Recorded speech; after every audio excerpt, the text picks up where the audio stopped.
All right, we are live. So this is the Combat Culture Cast. I am Alby T, and with me, as always, is my co-host Esteban Fernandez. How you doing, buddy? How's it going, man? How's Thailand? Thailand's good. Thailand's good. We're here for, gosh, let's see. We're here for another 2 weeks. We've been here for about a month, getting some good training in. It's funny because every time we come to Thailand, it's not so much learning new things, but it's relearning old things, right? So, it's kind of breaking down the machine and rebuilding it again. But how's everything back in New York? Oh, things are good, man. It's freezing, so very, very jealous of all of the content you guys are putting out there, especially the food pictures. It's really just overwhelming. It was really strategic. We definitely looked at the calendar and the forecast. We're like, yeah, we're gonna skip all of that, So, but Well played. all right. So what we're gonna do today is we're gonna cover the most recent One Championship card, and that's gonna be the One Fight Night 19, headlined by Haggerty and Lobo. But before we do that, I really want to touch upon the previous card that they have that was highlighted with Superlek and Takuru. Okay, so we're gonna really quickly go over that, and for Esteban and I, we're gonna share our thoughts, and then we'll jump into the most recent card. So 165 was an event out of Tokyo, and there were really a couple of kickboxing fights, but the main two I want to go over is the Sidichai and Murat Gregorian, and then the Takuru and Superlek fight. Now, the Sidichai fight, that one was, I think, in the middle of the card, and that was a catchweight kickboxing fight, and it was a good back and forth fight, but eventually ended with Gregorian capitalizing on a knockdown and eventually finishing off a Sidichai. Now, Esteban, did you watch that fight, and what were your thoughts? Yeah, I watched it. It's been a minute now, so I need to refresh my thoughts. But I remember it being, very, very even throughout the whole match. I thought it was pretty high octane too throughout the whole time. Sometimes you get these fights where the first round or so they're really feeling each other out, but I felt like they really just went at it right at the beginning. Yeah, based on my notes, and I'm just cheating off some notes here too, because it's actually been a little bit. They both started off relatively active, and I think they both had a little bit something to prove because I don't know if it was a rubber match, but I know that this was maybe the third or fourth match against each other, and it was a very competitive bout, and I think both of them are also ranked as well, essentially fighting for probably the right to face Chingiz Alazov, right? If not Chingiz Alazov, likely the next person who's going to go against Tawanchai for the Yeah. number one contendership. But Murat Gregorian did come out on top, so I'd imagine the next fight he's going to be up against is like I said, either against Tawanchai for the number one contendership, or he might get a rematch against Chingy Alazov, who I believe hasn't had a fight ever since his last bout with Gregorian. So, oh, before we jump into the Taku Super League, we got to talk about the Akiyama Nikki Holton fight. Tell me Oh your God, thoughts. I would have loved to have just forgotten that that ever happened. It was it was such a gimmick. I don't want to speak poorly about it, but it was just so bad, man. And like, sure, I recognize like they got to get paid, but why sign up for that, man? It was just unnecessary, and I couldn't help but just feel bad, but also just gross. Just it wasn't good. Yeah, I'm literally going to read out my notes. Is round one, boxing, travesty. This fight should have never happened. Holton, the striker, wins by knockout to the surprise of no one. Those are my notes. Yeah, I mean, it was just like, why are we doing this? I Yeah. think it just you already have very, very incredible fighters in your roster. And all that you're doing by kind of doing these different kind of gimmicky events, you're just diluting from the quality that you already have. Yeah, and I think it really does highlight, some of the shallowness of their roster.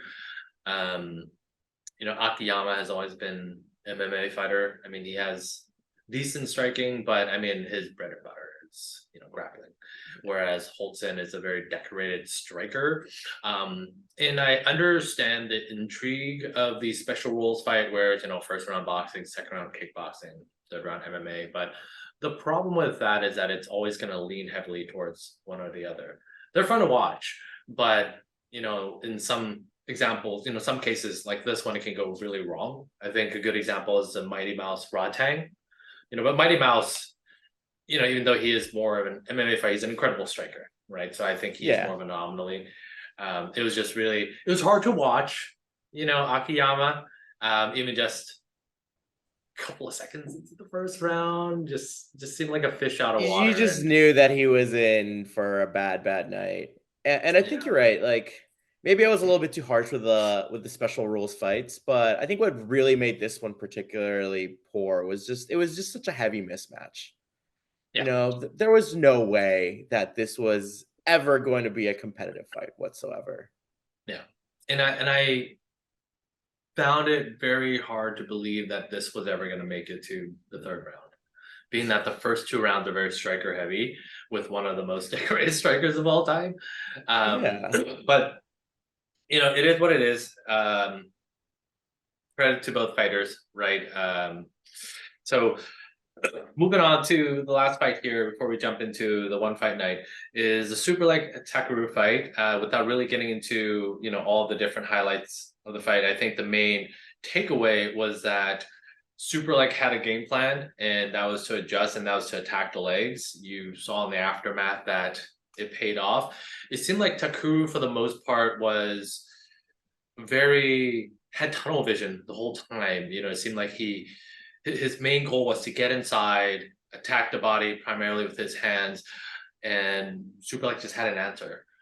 Every single time he made adjustments. I think early on in the fight he kept his distance, jabbed him up top, finished off with the leg kick, and that just kind of built up over time. And then by the 4th and 5th round, he adjusted to where he allowed Takeru to come in, but then he would just strike him with knees, right? Go more towards the body. By the end of the fight, it was a unanimous decision over to super leg. I thought it was a great showing by both fighters. I would have liked Takeru to have adjusted his style. I think it was a decent showing, but I think he has more to offer. What were your thoughts? Yeah, I think, you're going against a guy whose nickname is the kicking machine. You're probably going to expect a few leg kicks here and there. And it just seemed like there was no desire to check those throughout the whole fight. Which, yeah, I think it's to your point. He kind of had tunnel vision. He wanted to get on the inside. And he saw some success getting on the inside, too. There was that exchange where he had super leg in the corner. And for a good couple seconds, I thought it might be over there. But, yeah, it was extremely exciting. I think it was worth the hype, but it just seems like it was so elementary to prepare for something like just constant leg kicks, and maybe that wasn't part of the game plan, or maybe he just gave himself tunnel vision. We've all been in the ring where you just kind of react and go. Yeah, that it's hard to say because he's definitely been on the big stage before. So I want to say there might have been a little bit of stage fright because this was a big stage. I mean, this was his first time fighting for one championship, and he definitely came in with the promotional machine behind him. So there's definitely a lot of eyes on him, and also he was fighting in his home country. Yeah, that's a lot of pressure. And I think it's also worth noting that he was originally scheduled to fight with Rodtang, and from what I've read, his entire camp was to prepare for that. Even before they announced it, I think it was pretty much confirmed, at least behind the scenes, that he would be facing Rodtang. And then it was changed, after Rodtang came out with an injury. And I think you're right. It was a little surprising to see that he didn't make too many attempts to check any of those leg kicks. I understand having a couple go through and then making adjustments, but he never made that adjustment. I don't know if that's more of a kickboxing thing, because I know with kickboxing, some of the philosophy is to take the damage and return it back, tenfold.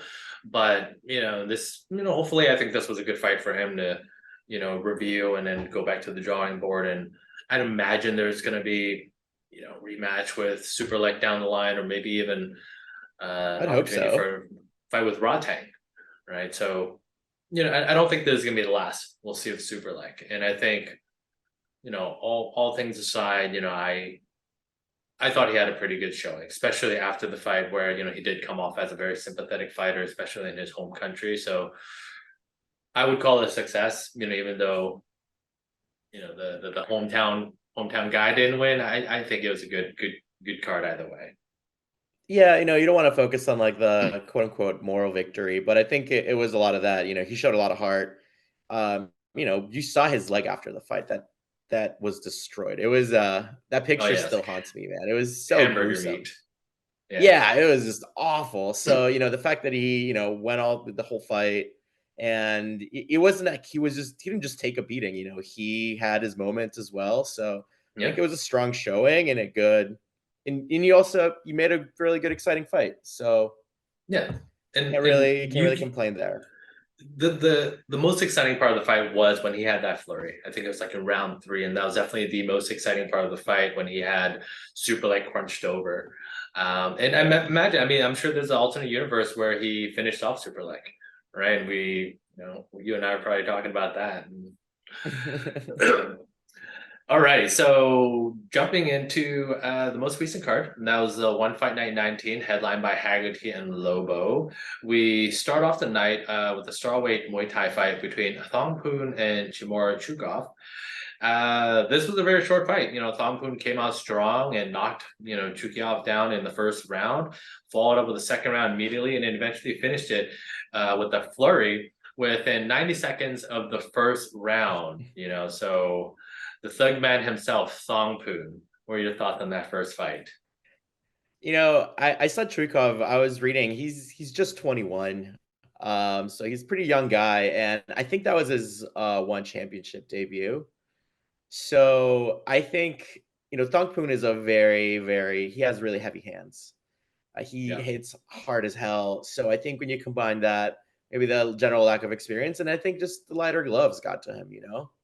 Yeah. Um, it just seemed like, and with different gloves, maybe it would have been a different story. But yeah, not with these little gloves. I think that's a good observation too, because I think many times that's one of the biggest transition fighters have to make is coming into one championship is fighting with the smaller gloves. Because not only does it affect your offense, right? I mean, obviously your punches crack harder, but it affects your defense. And I think that's probably the Yeah. biggest transition because, your blocks aren't as effective as are because you don't have as much surface area. And I think all it takes is, just a couple of good shots to get through. And if this is your first fight, I mean, you get a couple of cracks, especially by someone like Thongpoon, who's very hands heavy. Yeah. It was a very, very, very good welcoming committee. Thongpoon had the welcoming committee ready for him. But Shroud on good fire. showing by Thongpoon. I'm sure we'll see him again. I think he's got a really cool gimmick. He's got that Southern California gangster look going. So we'll I definitely see mean, him again. the tattoo of his name or his fight name on his chest, that's peak. Pretty badass. That's it right there. So jumping into the next fight was between Wondergirl and I'm gonna butcher this name, but I believe it's a Kierczyńska, and she is a Polish fighter who's making her one debut, and a debut it was. She came out What a swinging, and Polish it's funny because power. the Polish power indeed. And we were just talking about Timur Chukyov's debut, and this was kind of on the other side of the spectrum where Kierczyńska came out with a fire, and she definitely had a point to prove. She started off with the flurry of punches, and I don't think Wondergirl ever was able to recover for that. Easily won round 1, but jumping into round 2, Kierczyńska came out strong again and basically smothers Wondergirl. Wondergirl just never had a chance to retaliate, and eventually the pressure was just too much, and the referee called it. 1 minute and 30 into the second round, and I had it as a very one-sided fight and a great debut for this Polish fighter. What are your thoughts? Yeah, I mean, you could see early into the first round that I got the sense that Wonder Girl didn't want to be there anymore. I don't know if it was just the pace of Kierczyńska as well as her power, but it was very even-sided, very one-sided from the beginning. And one thing that I noticed that I really liked about Kierczyńska is, she continued pressing, but she pressed from different angles at all times.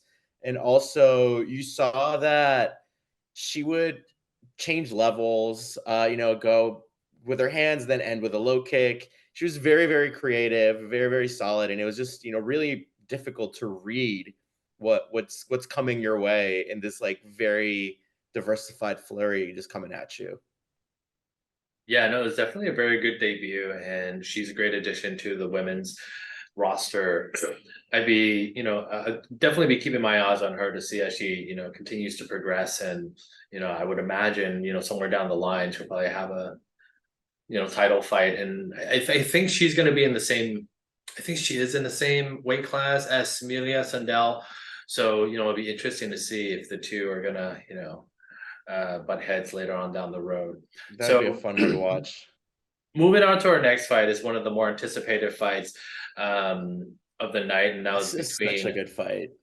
Luke Lessei and Eddie Abasolo. That was the clash of the North Americans in a featherweight Muay Thai fight.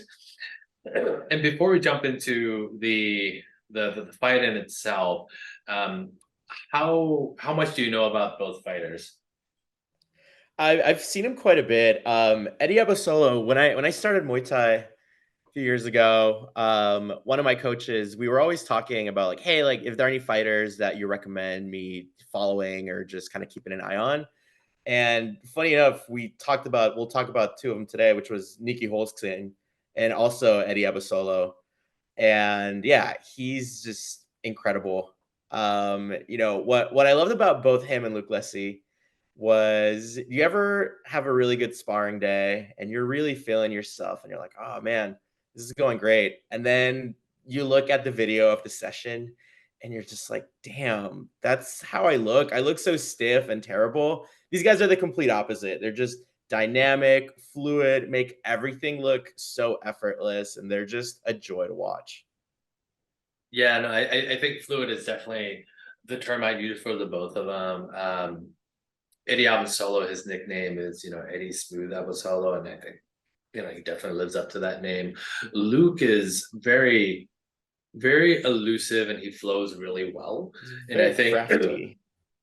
for me, coming from the Bay Area, Eddie's always, had a pretty big following in the Bay Area, being from the Bay himself. So, even when I first started Muay Thai, I think he was already in either high level amateur or maybe already in a professional circuit. So, he's always been on my radar. Luke Lessei came onto my radar a couple years ago, and I think that was during the IFMA qualifiers. And I remember one of his first fights. He finished a guy with, I think, elbows and knees. And what was notable about that was that guy, after he was finished, slumped over and just threw up all over the ring.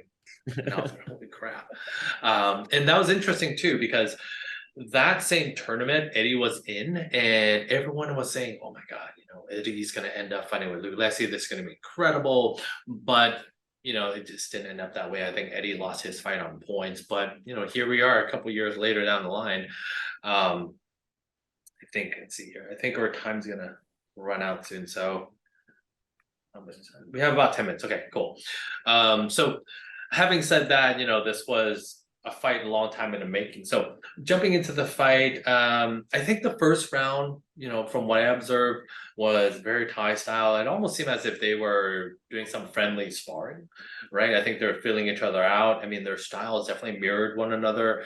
Luke definitely had the height advantage, but Eddie, being a very elusive fighter, it didn't seem like it bothered him too much. It was very good back and forth.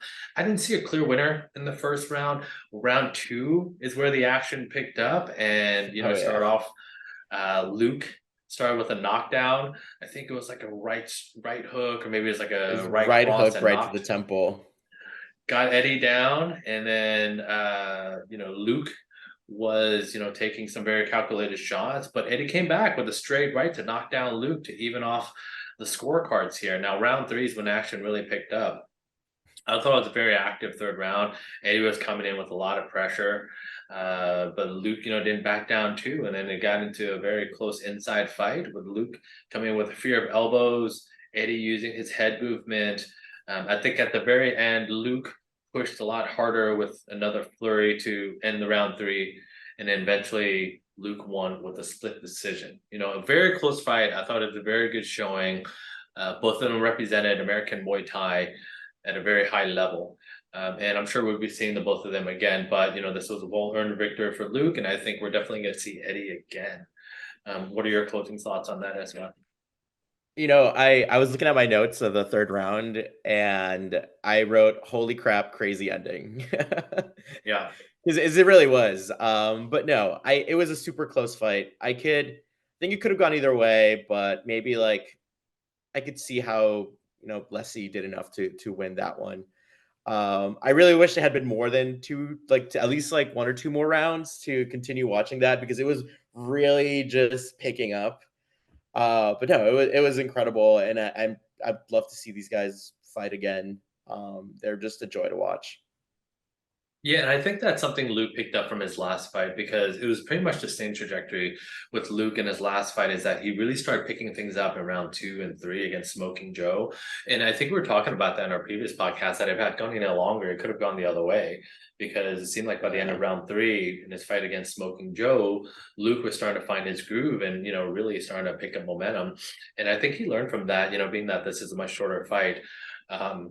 Sorry, not a much shorter fight, but it's only 3-round fight. It's not a 5-round fight. The smaller gloves, and it seems like he really did pick up the pace this time. So having said that, I'm pretty sure we'll see both fighters again down the road. I'd be interested to see who Luke is going to be matched up against, whether or not there's going to be a rematch with Smoking Joe, or I think he is ranked number 5 right now. So Yeah, he's and that's a 5. stacked division too, right? That's Saemapetch's division. He's still the king of the Yeah.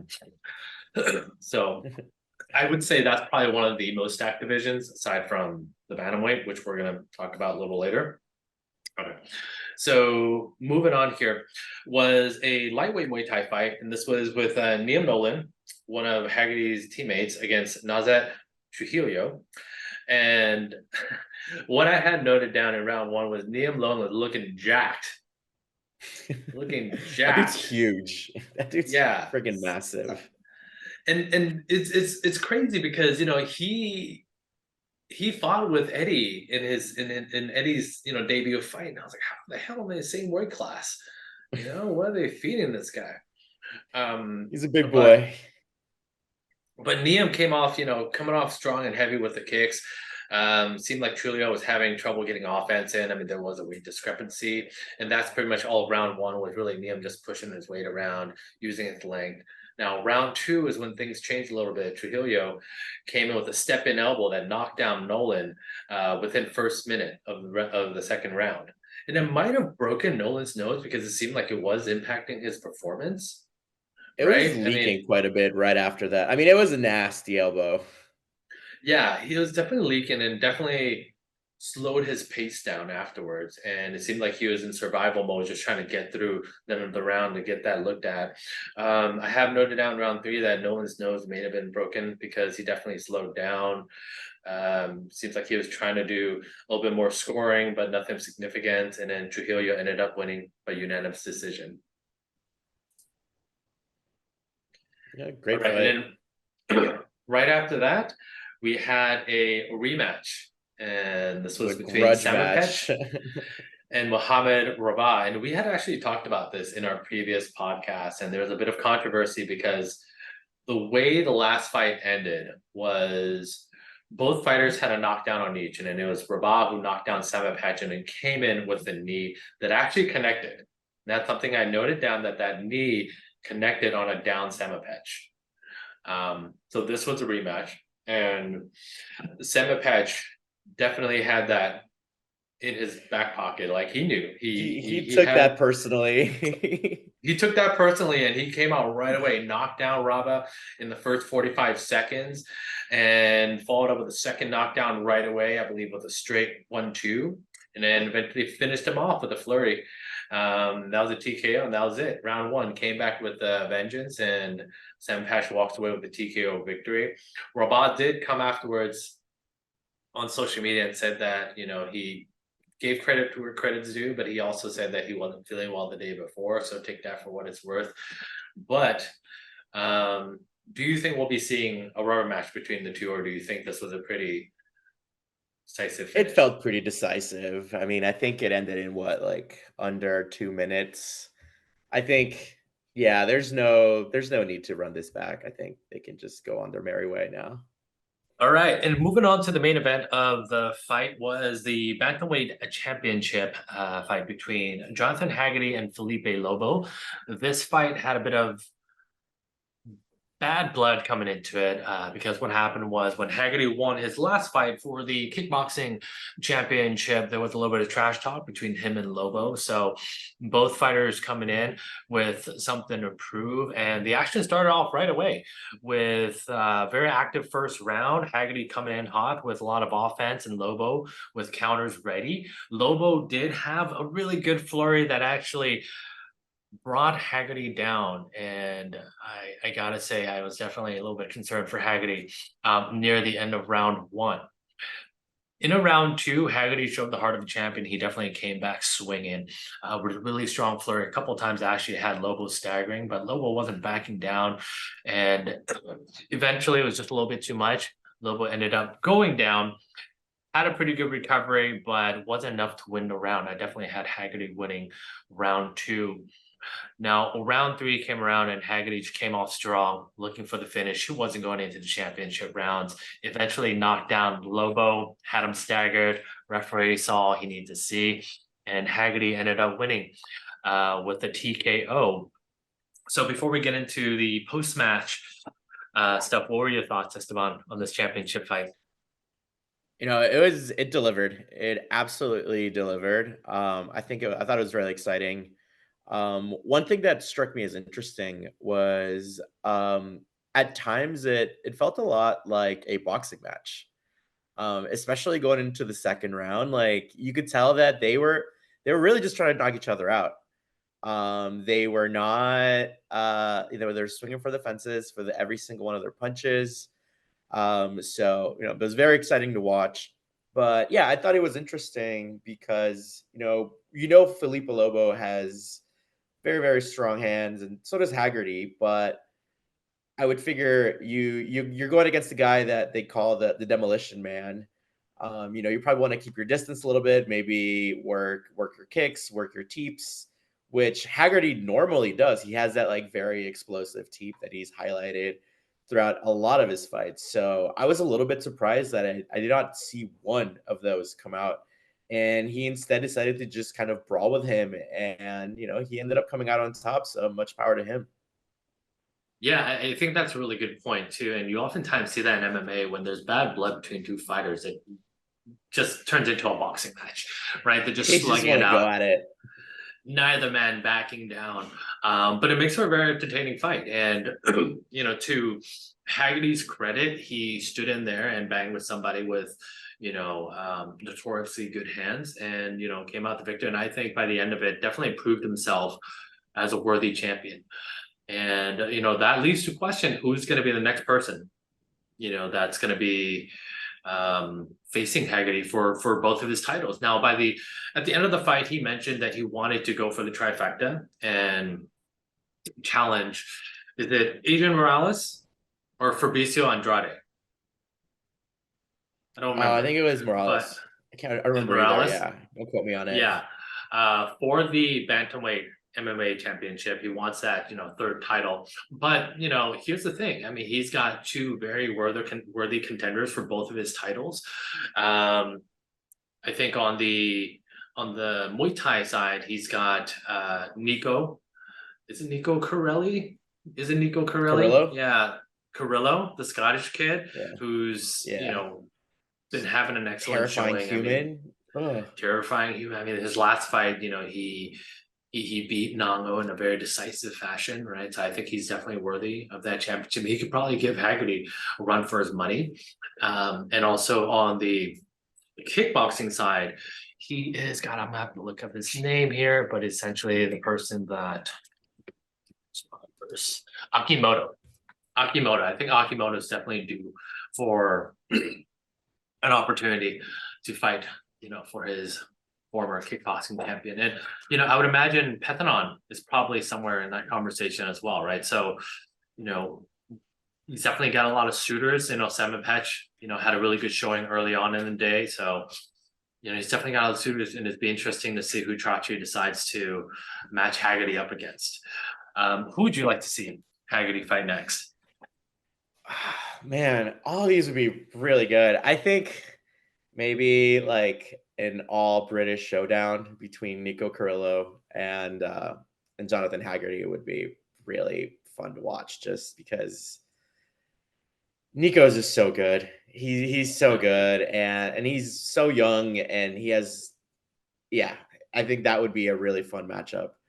I think I saw, was it on Twitter or X or whatever you want to call it, or Instagram? I saw like Rodtang ended up calling out Haggerty as well, and he was like, "Oh, like let me show you who the real G is," or something like that. I'm I trying to think find it. I think Rod Tang did, but I want to say, was it Super Leg? I think it might have been Super Leg too. Super Leg said something about, you know, hey, I'll come up a weight class, right? So Yeah, Haggerty, there's no shortage of suitors, but for me personally, I would really like to see Haggerty either defend his title against Nico Carrillo. I think that'd be a really good fight. And I mean, if they can figure a way to have a show out in the UK, I think that would be a good move. Or have him, you know, go against either Akimoto and Petanon. You know, the reason being, I think I'm all for these, you know, dual sport champions, but what that does is it just holds titles ransom, right? Because, you know, yeah. if you have a dual sport champion, they have to focus on one or the other. And what that means is that then you have all these other fighters who are pretty much on standby. You know, I think it's good branding, but you know, like I've said, you know, last time, I think in a long run, what it does is that hurts the division, right? Because then you just have a lot of people who are essentially in limbo waiting. Stalls everything out. Yeah. It does, you know. So, and again, there's no shortage of contenders, right? So, you know, it'll be interesting to see which direction they're going to go. I don't want to see Haggerty compete in an MMA fight. I'm sure, you know, he would do well, right? But and I'm sure, you know, it'd be really good marketing, good branding for him if he, you know, won that third sport. But Turn him into the next Stamp Fairtex. I think it's just gonna show how shallow, you know, the vision is, right? So so that was the one fight night. I believe it was 65, was it? One fight night 19. I was way off. One fight night like 19. The next No card we worries. have coming, there's actually two cards. So there's one card coming up, and that's gonna be in Qatar. That's primarily get MMA. So Esteban and I, we're not gonna be covering that. But the next one after that is gonna be one fight night 19. That's gonna take place out of Lumpinee Stadium. And so far, it's been all women's card, right? I don't know if the finalized cards can be all women's, but it does, you know, happen to be I don't know if it's going to be on the same day as International Women's Day, but you know, there's definitely something that they want to highlight. Is it? I think it might Yeah, I don't know if actually it's on the coincide day with of, but International. they did introduce it as like their International Women's Day card. So even if it Uh, isn't, I think it will probably be an all women card. yeah, at And least headline yeah, by all women. Right. So yeah, the co-main event is Alicia Rodriguez. She's be defending her atomweight Muay Thai world champion against Christina Morales. That's going to be a good fight. And headlining that is going to be Janet Todd defending her atomweight kickboxing world champion against Petchija. Right. So that's going to be a really good fight because I think Petchija right now is the interim champion. And I think her last yeah, fight she had defeated Anissa Mexon. That's right. We actually yep. covered that, you know. So this should be an interesting fight. I believe, if I'm not mistaken, that's right. Janet Todd lost to Alicia Rodriguez. She lost her atomweight world title. So, and I think that was the last fight that Janet Todd has had. Right. I don't know if Janet Todd's fought I think after so. that. So it'd It's be been a interesting to while. see. Yeah, it's been a while. So it'll be interesting to see her back in there. As more cards get announced, you know, we'll you know make sure to keep that updated on our socials here. But aside from that, any closing thoughts, Esteban? No, man, I think this was a really, really strong card all around. There was no terrible gimmicky fights thrown in there, so that was a big win. No, it was super exciting. Also, you know, just love that it's on Prime and I don't have to pay extra for it or anything else. Um, Yeah. Please continue doing free-ish stuff for us. I'm here for it. Yeah, you hear that, Chachi? So I'm sure he's with listening that right said, now. Yeah. I'll be interested to see, what are the fights. I mean, we're only 2 months, no, 3 months into the new year, and already we've had a couple of bangers here. I'll be curious to see what's going to happen with Tawanchai this year.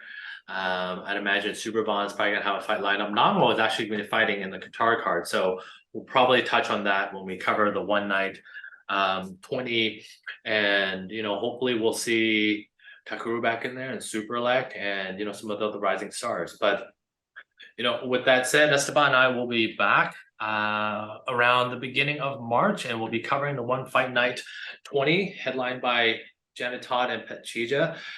This is Alby T from the Combat Culture Cast signing off, and Esteban, closing thoughts. Hey, guys, have a good one. See ya.